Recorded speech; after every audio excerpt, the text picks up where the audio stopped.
Pemirsa, pada Jumat siang, Badan Narkotika Nasional atau BNN Provinsi Sumatera Utara menangkap 2 pengedar sabu dan ekstasi yang masuk dalam jaringan pengedar narkotika antar provinsi melalui jalur perairan Indonesia.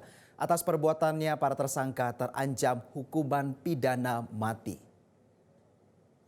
Dari lokasi penangkapan para tersangka, tepatnya di Kabupaten Deli Serdang, petugas BNN Sumatera Utara menyita lebih dari 1.000 gram sabu dan 2.900 butir pil ekstasi sebagai barang bukti.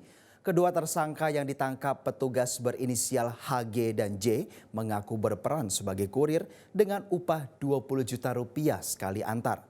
Penangkapan terhadap para tersangka berawal dari adanya laporan warga. Keduanya ditangkap saat hendak mengedarkan narkoba. Kepala BNN Sumut Brigjen Polisi Toga Panjaitan menyatakan atas perbuatannya kedua tersangka dikenakan pasal-pasal dalam Undang-Undang Narkotika dengan ancaman hukuman mati.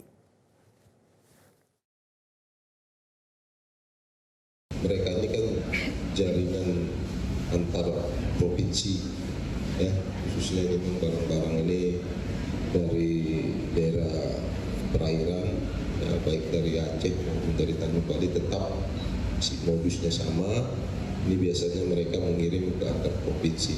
Banyak ya sudah kita lakukan pengamanan hampir seluruh Indonesia, pintu masuk khususnya narkotika ini banyak dari Sumatera, ya, baik dari Aceh maupun dari Medan sendiri.